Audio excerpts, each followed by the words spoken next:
Welcome to Chat with TC. In today's Chat with TC series, I'm going to reveal a new opportunity which many real estate investors have already spotted this and taken mass action. And why not you? The price gap between a new launch and a resale has never ever narrowed below the norm of 30%. In some research that I've done, this even shows well below 20% price gap. Is that such a good offer to consider? There is always a price tag to anything and everything that people pay for, besides being able to afford to pay. Only when thing is reasonably priced, then we do see a deal. So, what is then termed as reasonable? That's the question. The price gap between the new launch and the resale, by and large, reached a peak in 2019, especially in Q4 of 2019, and that was before the COVID-19 pandemic happened. Back in 2019, when Sengkang Grand Residences was launched then, it was sold at an average of 1747 per square foot, while a resale nearby, Joel at Bangkok, was only selling at an average of 1290 per square foot, and that was a price gap of 35% between a new launch and a resale then. Does the 35% or more gap between a new launch and a resale only occur in District 19 leasehold developments? Let's examine D15 freehold and see if this was a common trend back in 2019. For instance, we take Amber Park to compare against the Esta and One Amber. All these three developments are freehold properties located in D15 Marine Parade area.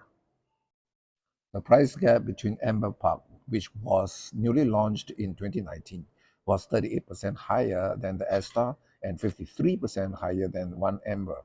Amber Park was selling for an average of 2500 per square foot, while the Esta and One Amber was selling at an average of 1600 to 1800 per square foot then.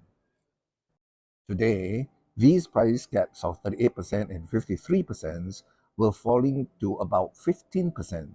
That's a far cry. Now, let us compare Amber Park and the Continuum. No one would imagine that today Amber Park is even selling higher than a new launch. In fact, the highest transaction of Amber Park has already crossed 2,900 per square foot. Thus, only District 15 freehold properties behave this way where a resale transaction surpasses that of a new launch? Let's examine District 15 99 years leasehold seaside residences versus Tembusu Grand. The price gap is only 14%, unlike the market norm of more than 35%. Seaside residences resale has even crossed the $2,200 per square foot mark. Something in common is that the new launch developments today are usually priced not too far from a resale market. In the early days, most, if not all, developers adopted the price down methodology where the launch price was tagged to the sales target and readjusted it to market reactions. While in today's more competitive markets, developers are more price sensitive and adopt the cost up methodology, where launch price is tagged to the minimum cost margin, mainly comprising of the cost of land purchased. In the two previous examples, I would recommend the Continuum and Tembusu Grand, with most units still almost priced at launch price. In District 20, we see a much tighter price gap. Taking an example, the new launch Lentor Hills Residences versus resale Panorama.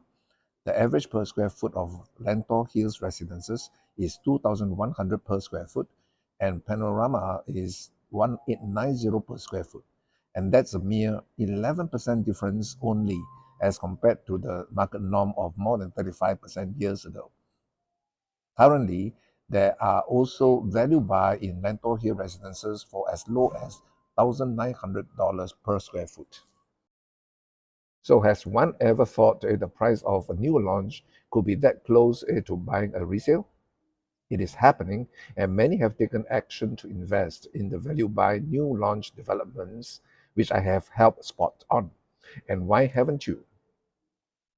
Are there most people called fire sale properties these days? is a term those days when the sale of a property is at a price well below market value. This usually occurs when the seller is facing bankruptcy. To spot such a resale deal is challenging, especially in today's marketing pointing towards a seller-centric inclination. A resale seller's inventory on hand is limited, and usually he holds up the price and has a reserve point to meet.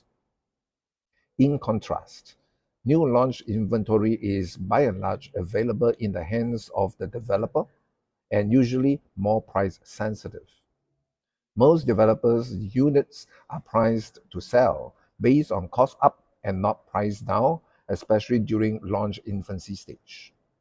Some of these new launch developments are seeing prices so close to the resale now.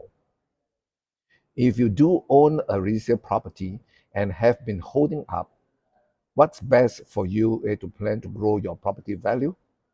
Do you see any opportunity these days? Here's the plan. 1. If the resale price drops while the new launch price maintains, capitalize by selling the resale earlier, take gain from the sale and spot on the undervalued new launch and invest in it. Over the launch period of the new launch, developer who is either selling at break-even price or below their break-even price. 2. If the resale price maintains while the new launch price increases, in a seller-prone market, seeing prices maintaining is already seeing a sign of sales fatigue. Again, capitalize by selling earlier and buy an undervalued new launch. After all, there must be a price gap between the new and the resale eventually, and you would still stand to gain. 3. If the resale price drops and the new launch price increases, the price gap, if widened substantially, you will gain much more. It's therefore important to spot the undervalued new launch, buy to wait when the value fully appreciates. Are there any such undervalued new launches? Let's examine 3 projects, namely the Freehold Continuum, Leasehold Tembusu Grand, and Grand Diamond. They are all at District 15, the well sought after area most home buyers and investors put money in. All the 3 projects were launched in Q2 and Q3 of 2023, with the Continuum being the only freehold. Since the launch, developers of these 3 projects were very cautious in raising prices, and in fact, any price increases were insignificant.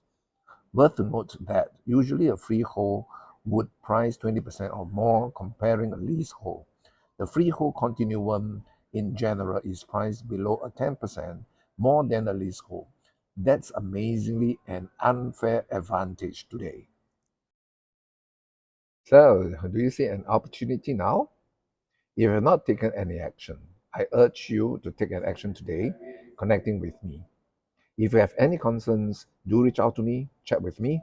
Do subscribe to Chat with TC for more property investment tips and advice. See you next time.